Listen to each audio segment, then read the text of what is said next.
आज हम लोग जानते हैं कि क्लास 10th होके या 12th होके आप गद्यांश कैसे बनाते हैं। अब 12th या 10th में हो तो कम से कम 20 नंबर का गद्यांश आता है, जो आपका दिया गया रहेगा। क्वेश्चन जो इस प्रकार रहेगा, देखिए इस तरह का क्वेश्चन आपका दिया रहेगा और इसी में से आपको खोज कर आंसर लिखना है। जो हम इसी काम को बोर्ड पर लिखे हैं, आपको समझाने के लिए कैसे वहाँ लिखें और क्या क्या इसमें किया जाता है। सबसे पहले गद्यांश को आप बहुत अच्छा से एक बार पढ़ लीजिए। अब पढ़ने के बाद आपको क्या करना है कि आप उसी के हिसाब से आप आंसर देना शुरू कर दीजिए। लेकिन पहले एक बार गद्यांश नहीं पढ़िएगा, जो दिया गया है कि किसके बारे में दिया गया है, क्या दिया गया है, तो आप कभी नहीं बना पाइएगा। देखिए सबसे पहले हम यहाँ गद्यांश पढ़ते हैं कि देश के स्वतंत्रता होने पर शासन की ओर से अनेक जन कल्याणकारी योजना का सृजन किया गया है और शासकीय कर्मचारियों ने उनकी पूर्ति में भरसक योग दिया। फिर भी इस बात का अनुभव किया जा रहा है कि शासन तंत्र में पूरी कार्य तत्परता का अभाव है। जितनी तेजी से प्रगति की जा रही है जा सकती है, उतनी ही नहीं हो पाती है। इसके साथ इसके पीछे कर्मचारी का यह दुराग्रह रहता है कि शासन रहता है कि काम कम करे। कभी कभी भ्रष्टाचार की प्रगति के पथ में बाधक बन जाता है। देश के वर्तमान संकट में कर्मचारियों का शासन सूत्र चलाने में पूरे उत्साह से योग देना चाहिए।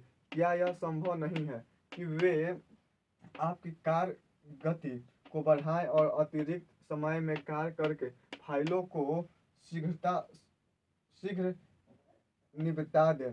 इससे वे देश की प्रगति अपनी भूमिका को अधिक सफलता से निभा सकेंगे। यह देखकर और भी आश्चर्य होता है कि शासकीय कर्मचारी ही उनका भी उत्तरदायित्व है। इसे वे जैसे भूल जाते हैं। हमारा अनुरोध है कि उन्हें शासन की आलोचना न करें और जनमत को सरकार के अनुकूल बनाना चाहिए। देखिए आप सबसे पहले इसको पढ़िए। अब पढ़ने के बाद आपको जो क्वेश्चन लिखा हुआ है, देखिए यहाँ देश के स्वतंत्रता होने पर क्या किया गया है। देखिए क्वेश्चन एक है। दूसरा का क्वेश्चन है कि शासन तंत्र में किस चीज का अभाव है। तीसरा का क्वेश्चन है कि देश की प्रगति में मुख्य बाधा क्या है। चौथा क्वेश्चन है कि शासकीय कर्मचारी का क्या करना चाहिए। ये क्वेश्चन है। आप गद्यांश एक बार पढ़ लीजिएगा। आप जैसी पढ़ लीजिएगा उसके बाद आपको आंसर ऑटोमेटिक बनाना शुरू कर दीजिएगा। देखिए देश के स्वतंत्रता होने पर क्या किया गया। क्वेश्चन है कि देश के स्वतंत्रता होने पर क्या किया गया। तो क्वेश्चन इसी में छिपा हुआ है। देखिए देश के स्वतंत्रता होने पर शासन की ओर से अनेक अनेक जन कल्याणकारी योजना का श्री गणेश किया गया। देखिए पहला क्वेश्चन का आंसर इसी में छुपा हुआ है। और दूसरा क्वेश्चन देखिए, शासन तंत्र में किस चीज का अभाव है। मतलब शासन जो हो रहा है उसमें क्या क्या की आवश्यकता है, किसकी कमी है। आप इसी में देखिए शासकीय कर्मचारियों ने उनकी पूर्ति में भरसक योग दिया। फिर भी इसे इस बात का अनुभव किया जा रहा है कि शासन तंत्र में पूरी कार्य तत्परता का अभाव है। देखिए यहाँ से इसका आंसर क्या होगा। देखिए लिखे पड़ेगा शासन तंत्र में।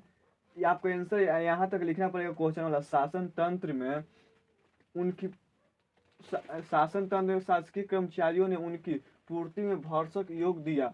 फिर भी इस बात का अनुभव किया जा रहा है कि शासन तंत्र में पूरी का तत्परता का अभाव है। दूसरा का क्वेश्चन का आंसर यहाँ से होगा। आपको थोड़ा सा इतना लिखना पड़ेगा, उसके बाद यहाँ से लिखना पड़ेगा। आपका आंसर इसी में छिपा रहता है, आपको खाली खोजना है और लिखना है। तीसरा क्वेश्चन है कि देश की प्रगति में मुख्य बाधा क्या है। देखिए देश में की प्रगति में मुख्य बाधा है जो गद्यांश है उसमें आप जितना भी सरकारी कर्मचारी है वो सही से काम नहीं करते हैं। आज का काम कल, कल का काम परसों, इस तरह से काम करते हैं। काम आप जो सरकार की तरफ से योजना आती है उसमें बाधाएं आ जाती है। ये जनता का प्रभाव बहुत ज़्यादा पड़ता है। तो क्वेश्चन है कि देश की प्रगति में मुख्य बाधा क्या है।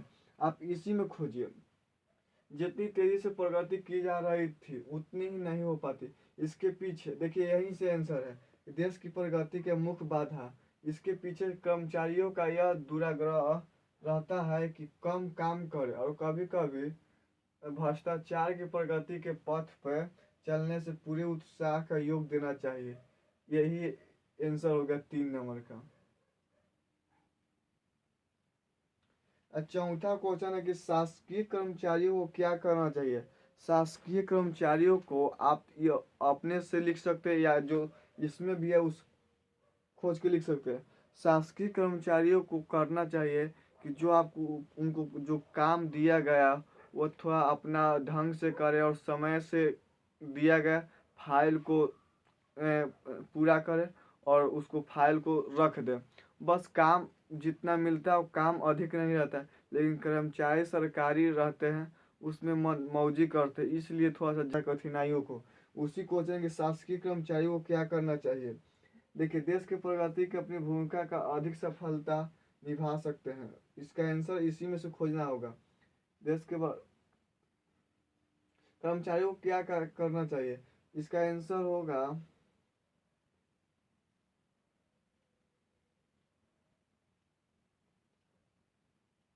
देखिए राष्ट्र के प्रति उन्हें शासन की आलोचना न करे और जनमत को सरकार के अनुकूल बनाना चाहिए।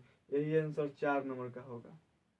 आप देखिए ये कम से कम 20 नंबर का आता है, इस तरह का आपका क्वेश्चन मिलेगा और ये दोनों में से किसी एक को बनाइएगा। एक 10 नंबर का आता है, उसके बाद देखिएगा इसमें से दोनों में से कोई एक बनाइएगा तो 20 नंबर आपका बनेगा। लेकिन आप जितना सुंदर लिखिएगा उतना ही नंबर आपको अच्छा मिलेगा। Thank you.